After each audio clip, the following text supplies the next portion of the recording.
So we also have Pastor Paul Blair, former Chicago Bear, on the line with us, and we want to get right to that.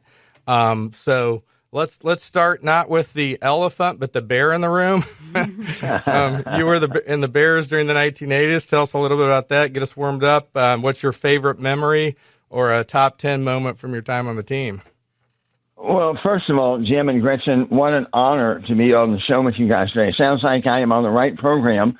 This is Christian and patriotic, and we fit right in. So thank you for having me. Of course, we're coming back up to Chicago pretty soon, but background about myself, I was drafted out of Oklahoma State in 1986. I was drafted in the very next draft, sadly, after we won the Super Bowl.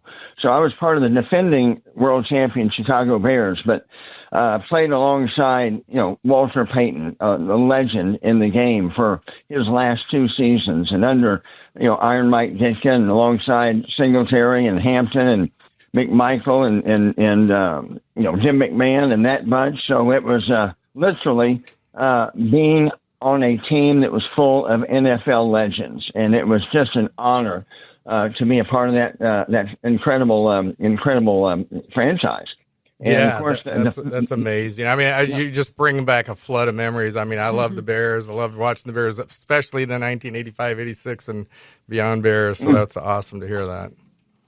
Well, it's fun, Jim. I have not been in Chicago much the last 4 decades, and not by design or intent, just haven't been up there much. And I was up in Chicago speaking at a deal for the Illinois Family Policy Council maybe 2 months ago. So I went back by the Bears headquarters, and I called them to see if I could, as an alum, stop in and get a tour of the place. And, they just treated me like gold. I mean, once you're a part of that family, and you're just always a part of that family. And then, getting off the airport or out of the airplane and getting a rental car there in Chicago, you make mention of the fact that you're part of the 80s Bears, and they just roll out the red carpet for you. I mean, truly, we have the best sports fans in the world. So maybe the Bears are back to giving them another Super Bowl this year. We certainly are hungry for one and hope that they can accomplish it and think they can. That would be exciting. I mean, it was an exciting season, right? Recently, I think they're on the right track. That's for sure. Yeah, it was pretty cool to watch last year. So, so you went from being a football player on an awesome team, right, to being a pastor, and then to found Liberty Pastors. So, of course, our show is about faith, family, and freedom. God bless you for being here. God bless America. So tell us about your journey. How did you get there? How did football take you to the path you're on today? Well, I grew up in a conservative family. I mean, my father was a bivocational pastor, and as such, I had great respect for pastors and loved pastors, obviously. But it was a job that I'd seen up close as the son of a pastor, and it was something I did not want to do personally. It's a difficult job. You carry the burdens of all your people, and it's like being, Cindy and I often reference it's like being in the front seat of a station wagon and having 400 or 500 unruly, disobedient children in the back, taunting and pestering each other. And you're always having to say, "Hey, don't make me stop that car, and if I have to come back there, you're gonna be sorry." That's part of the shepherding of your congregation. And so it was something that I personally never wanted to do, and really didn't need the job. I had my own business. I was retired from a 5-year career in the NFL, and Cindy and I were raising our children and serving in church, and we're very happy. And at the age of 37, it was just very evident through a series of events that I won't take the time to go into now, but it's very evident that the Lord was calling. And I don't believe that pastoring is a career choice. I think there are a lot of jobs in ministry that can be careers, but I think that pastoring, much like prophets in the Bible, are called by God, and we just absolutely believed that we were being called. And my wife gave wise counsel. She said the safest place to be is right in the middle of the Lord's will. So we said yes, and now I've been a senior pastor for 25 years. Our church is in Oklahoma City area, right in the middle of the state. And we also have a satellite and do a lot of work down the state of Florida, and have for a number of years. And so we travel back and forth between Orlando and Oklahoma City, and we're preaching in both locations on a monthly basis. So it was not a direct connection, but it was probably more family. The fact that my father was a World War II veteran, having served in the Navy, so we were a very patriotic family. And then my dad was a bivocational pastor, so I grew up in that kind of a background. And when I grew up and settled down, and the Lord wound up calling me into the same line of service. So, we have an insider on my campaign who has attended one of your pastor training camps. Mm-hmm. And as he tells me, he drove 13 hours, I think you and your wife, and to attend, and there's one in Illinois at the end of the month. So we have this Liberty Pastors Worldview Training Camp, July 27th through the 30th, 2026 at the Hilton Oakbrook Hills and Resort Conference Center in Chicago. So tell us about the camps. Tell us about this being our 250th year of life, liberty, and the pursuit of happiness here in America, celebrating that. And tell us about the role of the pastors and the clergy in our nation's founding and throughout those important years. Absolutely. Well, we all will sit here and say Jesus is Lord of all. I mean, that just comes out of our mouths automatically. But it doesn't seem like we really mean it when you think about the fact that most pastors have been taught to self-censor their subject matter in church. They'll say, I can't talk about political things, or I can't talk about economics or things of that nature. That's not spiritual. And the truth of the matter is we have compartmentalized our lives, much like the ancient Greek Gnostics did, where they had their spiritual life and then their real life, and the two should not meet. Well, that's nonsense. The Hebraic foundation of Christianity and the Jewish worldview is that you glorify God in all that you do. As a matter of fact, the Apostle Paul said that, whatever you do, do all to the glory of God. Well, I asked pastors on opening night, what part of your life is Jesus not the Lord over? And you write that list down and you staple that to your pulpit, and those are the subjects you are allowed to talk about in church. But the reality is he's the Lord over all of our lives. And the Bible speaks a great amount about everything, including human sexuality, including economics. And quite frankly, we all know that God created this realm called civil government. Well, there's a lot to say about why and what it's there for if we study the scriptures. And the fact is, you go back to the pastors that were the byproduct of the Great Awakening in the 1740s. And it was a group of pastors that recognized the incremental steps toward tyranny that were being poured out upon the colonists by their own king. And they felt that they were being attacked. It wasn't by the Spanish king. It wasn't by the French king. They were being attacked by their own king, as they were British citizens, but they were being denied their rights. And, they weren't a bunch of hotheads that just grabbed their rifles and ran to the town square. I mean, they met the first two Continental Congresses, and all they did was send letters to the king asking that he treat them in accordance with proper English law. Right. And then, and one of the last things that people, we always hear about, taxation without representation. Which, quite frankly, if I have the ability to, if I could just declare, Jim, I'm taking half of your paycheck and you can't say anything about it, well, truthfully, you've just become my slave. If I can control your labor and your product, or I'm just going to steal it from you. So, that's the way that our colonists felt. But the biggest threat was to their religious liberty.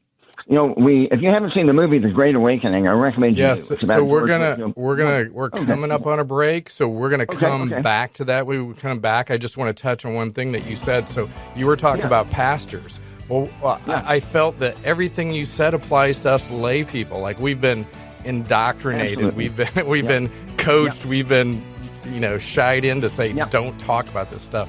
So we'll get that. We'll talk more about that. We'll come right back after the break. Looking forward to hear more about this. What about you?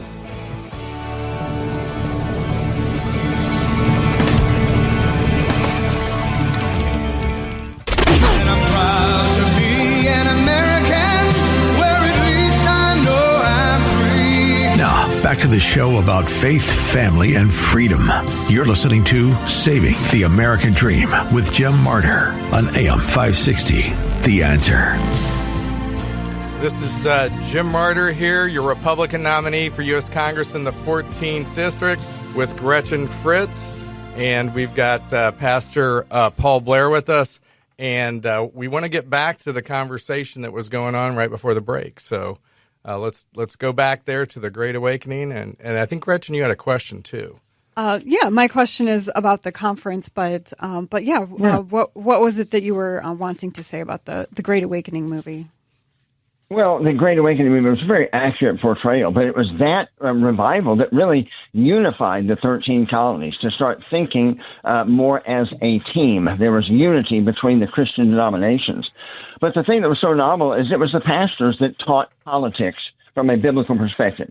And of course, you go all the way back to the Pilgrims, and it was pastors that really were leaders in the community for that 150 years leading up to the Declaration of Independence.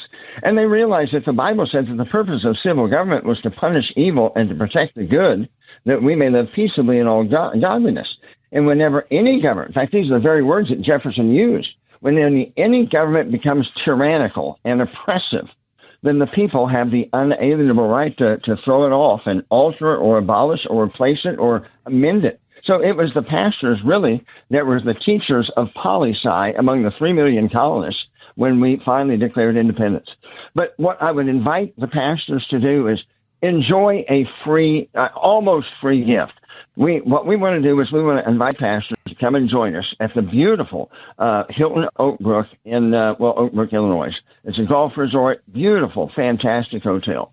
About a $2,000 value, as our donors are going to provide the 3 nights hotel, luxury accommodations, and 6 meals.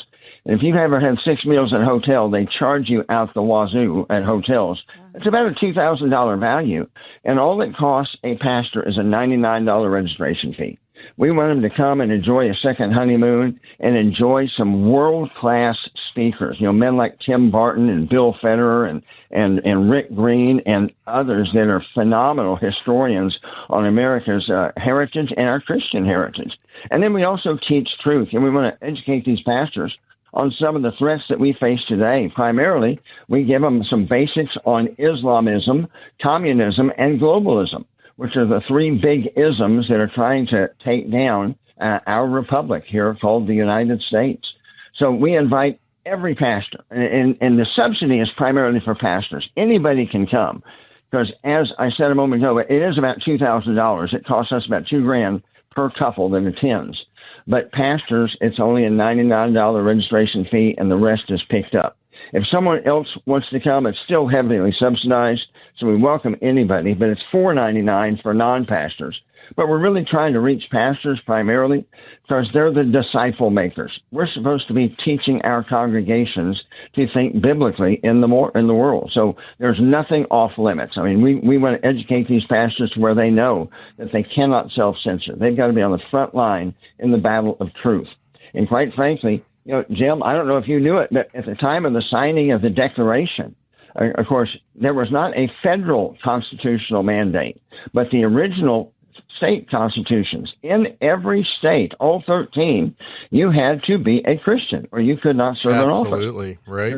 The necessity, if we have a small civil government, in other words, we have few policemen and few rules, then we must have great self-government.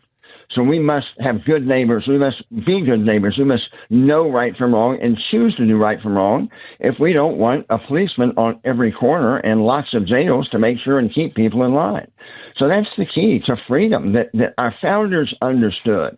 If we wanted a small federal government, a limited civil government, then we had to be moral, self-governing people. That was the direct link between Christianity and our republic. Without a doubt. So tell us about some of the speakers that the pastors will hear on July 27th to 30th. Well, of course, David Barton and his son Tim are legendary, and they've established a phenomenal museum, about 200,000 articles that predates 1830. And, of course, they teach the basics of the influence of Christianity on the development and framing of our republic. Bill Federer, another just walking marvel. Kevin Freeman, who has a show on The Blaze called The Economic War Room. Kevin will talk about money and talk about inflation in these areas, and also talk about the war that China has had on America since the turn of the century. We'll have Frank Gaffney there, who used to be the founder of the Center for Security Policy in Washington, D.C., worked for the Reagan administration. Frank will talk about Islam and the threat of political Islam that we face today. And then a real treasure, if you've never heard him, K. Carl Smith, wonderful black brother in Christ and great patriot, veteran for 20-plus year service in the military. He's written a book called the Frederick Douglass Republicanism. And this is a phenomenal tool in the minority culture when you realize that Frederick Douglass actually started life as a slave, wound up becoming a very wealthy, successful businessman and counselor to 5 presidents. But the principles of liberty were, in fact, our principles of liberty. We have biblical principles that our forefathers held on to and cherished. Douglass recognized how true they were and preached them. So we got wonderful sources. Go ahead. And he is fantastic. I actually have 2 of his books on my lap right here, right now. They were given to me by a close friend and associate and supporter. And so the 2 books that I have is Telling Conservatives the Truth, Leveraging the Life of Empowering Values of Frederick Douglass to Save America, K. Carl Smith, and then 2 Worldviews, One America, Douglass versus Marx. This is interesting, but it's because it's kind of like me versus Lauren Underwood, where I'm aligned with Frederick Douglass, and she's aligned with Karl Marx. So how you got that? And isn't that ironic? Right. But anyway, great books. I'm just getting started on them, but I wanted to drop that in there. But yeah, tell us about the rest of them. So we had a couple other folks on the agenda. And one that you may have heard, Alex Newman is a freelance journalist, and he will be speaking on globalism and also what's gone wrong in our public education. But he is brilliant, and these guys are all so entertaining. They're so well studied. So this is 20 hours of continuing education, teaching pastors, in fact, anybody that wishes to attend, on subjects, things that they have never been taught, because these are areas that most of us in our seminary training or background have never gone through. But they're all biblical, and they're all things that our founders and framers cherished and clung to. And they are why America has been the exception of all governments. There's been nothing like ours, and there is a reason. So we teach these pastors and all who attend all of this. And then they get back. We let pastors out mid-afternoon so they and their wives are able to enjoy, like I said, a second honeymoon at a luxury resort, some wonderful shopping there in the Oak Brook area as well. So we invite anybody that wishes to come. Again, and do you have any? Yeah, do you have any final thoughts? We're getting close to the break. I wanted to give you a chance to, just tell our audience here, and this is the best audience in Illinois and the Chicagoland area by far. Without a doubt. Without a doubt. So any other final thoughts for them? Yeah, this education has always been critical, but it's imperative now, Jim. And the reason being is I've never seen journalists and I've never seen politicians that will just look straight in the camera or look you straight in the face and lie straight out. So if you don't know what truth is, it'll be very easy to be deceived, because these people are very convincing. And when you have a Republican who's maybe saying the truth and a Democrat who's lying through his teeth, but they're both looking at the camera telling you something different and you don't know what the truth is, then you have a dilemma. And then if you're a pastor, you really have a dilemma because you cannot counsel your people. So especially in our day and age, because we were at the threshold of losing it over COVID. And thank God we're still here, and thank God we have President Trump in office. Amen. But we need to hang on to what our founders and framers gave us, because it won't come around again if we lose it. How do people register for the camp? Liberty Pastors U. Just go to libertypastorsu.com, and you'll find a tab there that talks about upcoming events. And they can just register right there online. It doesn't take 5 minutes. Again, for pastors, it's There's a $2,000 value. Pastors, it's only $99, and that includes his wife. For others, it's only $4.99. So come and join us. Let's fill it up. All right. Well, if you're out there listening, share this with your pastor or your leaders in your faith communities that may be interested in going to this. So let's get the word out. I'm glad to help you. It's been an honor and a pleasure to have you on our show, Pastor Paul Blair, and looking forward to seeing you soon here in the Chicagoland area. Thank you, Jim and Gretchen.